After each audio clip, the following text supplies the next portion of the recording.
Salamlayıram izləyicilərimizi, dəyərli dostlarımı salamlayıram. Hal-hazırda Cəlilabad rayonu Göytəpə şəhərində Əsli xala gedirəm. Əsli xalanın evi yanır. Yəni bununla Göytəpəli olaraq bicana yanaşanmazdım.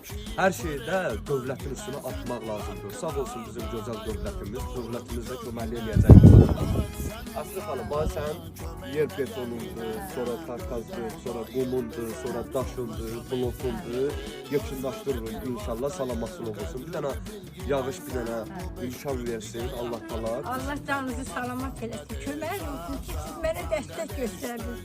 Ölüm ayağımın altında 4 dənə balaca körpələrdir. Başınıza dönərəm sizə. Qurban olaram, minnətdaram sizə. Diz çökürəm qabağınıza. Allah eləm.